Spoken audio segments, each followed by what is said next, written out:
Mesdames et messieurs, ravi de vous retrouver. Bienvenue à cette nouvelle édition de notre programme Autour du monde.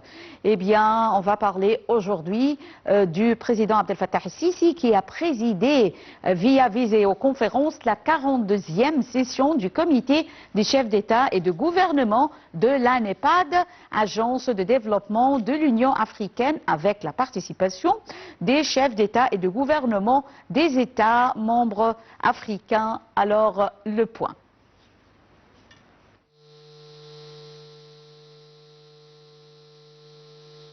Conférence, la 42e session du comité des chefs d'État et de gouvernement de l'Agence de développement de l'Union africaine, avec la participation des chefs d'État et de gouvernement et des représentants des États africains membres du comité. Le porte-parole officiel de la présidence de la République a déclaré que la réunion a porté sur les activités du NEPAD au cours de l'année 2024, notamment l'évolution de l'étude de faisabilité pour la création du Fonds africain de développement, ainsi que le deuxième plan décennal de la mise en œuvre de l'agenda de développement 2063 dans le but de surmonter les défis auxquels est confronté le développement du continent, comme les taux élevés de pauvreté et de chômage et la baisse des taux de sécurité alimentaire, de sécurité de l'eau et de l'énergie. La réunion a également abordé les efforts continentaux pour développer les infrastructures, les systèmes éducatifs et de santé, offrir des opportunités d'emploi aux jeunes du continent, stimuler les échanges commerciaux, faire face au changement climatique et les opportunités de création conjointe entre des pays du continent. Voyant que l'agence du nouveau partenariat pour le développement de l'Afrique, NEPAD, est l'organe de mise en œuvre de la stratégie de développement de l'agenda 2063 de l'Union africaine. Le NEPAD est basé en Afrique du Sud et a pour mandat de faciliter et de coordonner la mise en œuvre des programmes et projets de développement prioritaires régionaux et continentaux et de promouvoir les partenariats, la mobilisation des ressources, la recherche et la gestion des connaissances. Retournons, mesdames et messieurs, avec notre sujet. Alors, j'ai le plaisir d'avoir actuellement avec moi en ligne Monsieur Joseph Kikita, journaliste spécialisé en affaires africaines, qui va nous jeter la lumière sur ce sujet. Bonjour, Monsieur Kikita. Bonjour et salut journaliste. Bonjour, salut et bienvenue. Nous saluons tous les téléspectateurs de notre télévision. Pareillement, et vous aussi. Voilà, Nil TV.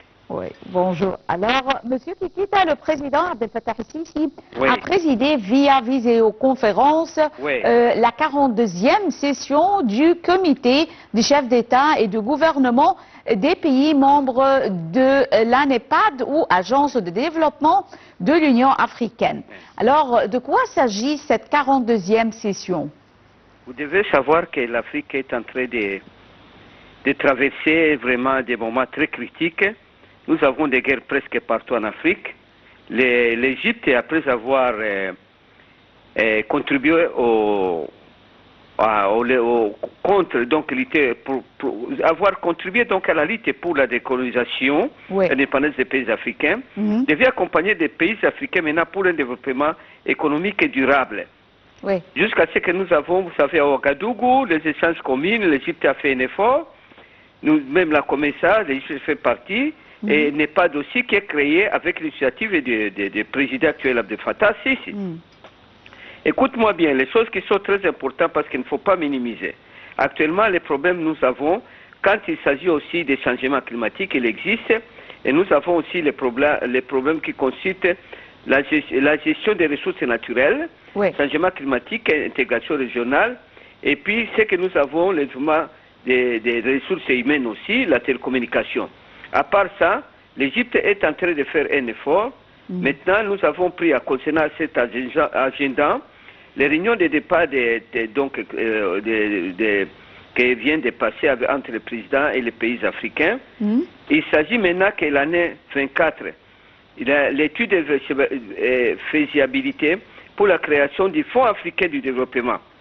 Donc, on va revoir encore ce fonds-là pour que ça soit vraiment à la hauteur de répondre à des besoins actuels.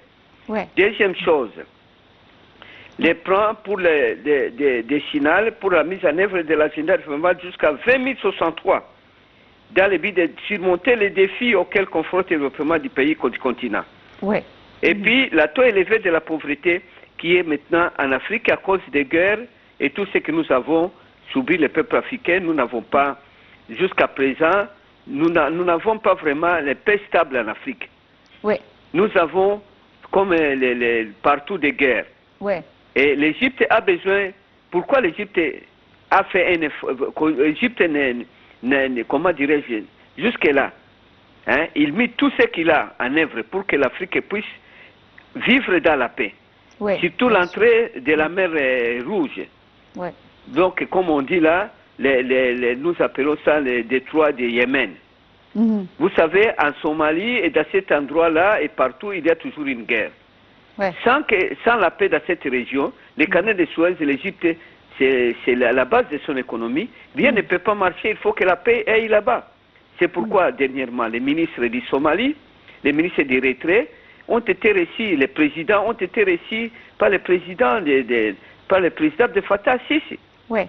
Pour qu'on puisse développer les moyens de défense et de développement commun entre ces pays. Donc, ils ont dit ceci, ils ont créé les fonds et puis ils ont créé un agenda pour le développement de nos pays africains. Pour les années qui viennent. Permettez-moi, l'agenda, ça sera pour 2030 ou bien avant cette date?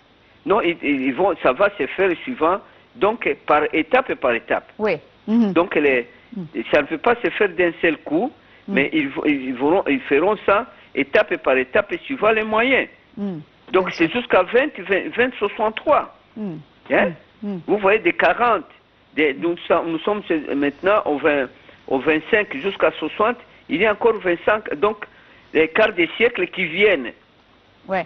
Hein? Tout ça parce que les problèmes du développement des continents africains et les taux élevés de la pauvreté est à la base. À partir de ça, il faut combattre le chômage. Vous comprenez? Il faut les sécurités alimentaires des pays africains. C'est ce que aussi le ministre égyptien des Affaires étrangères Addis Abeba a demandé aux pays africains. Qu'on fasse un effort pour que les pays africains puissent avoir moyen d'ouvrir, donc de concrétiser les besoins de tout ce qui concerne les produits de base. Oui, c'est ce qui permet des peuples à vivre. Africains. Vous voyez? Et puis, ils veulent aussi créer des emplois pour les jeunes africains sur des continents. Donc, élever aussi les échanges commerciaux pour les pays africains. Et aussi faire face au changement climatique qui est actuellement. C'est pourquoi l'Égypte est en train de faire ceci. Il est en train de développer l'énergie renouvelable. Vous voyez, les pays africains et l'Égypte a vraiment posé une grande progrès à ce sujet-là. Oui. Oui, avec les Kenyans. Permettez-moi, Monsieur Joseph Kikita, vous êtes journaliste spécialisé en affaires africaines, mais il est temps, alors je tiens à vous remercier infiniment et également vous avez mentionné les ressources naturelles riches, qui sont riches, ou bien les pays africains qui sont riches en ressources naturelles, mais ces pays ne peuvent pas profiter de ces ressources. Et également, l'Afrique est riche en ressources humaines. Et alors, le président également, Abdel Fattah Sisi, avait appelé à plusieurs reprises l'intégration entre ces pays africains pour arriver au développement du continent, comme vous l'avez mentionné, Monsieur Joseph Kikita. Alors, mesdames et messieurs, nous arrivons à la fin de cette édition de notre programme Autour du monde. Merci pour votre fidélité et au revoir.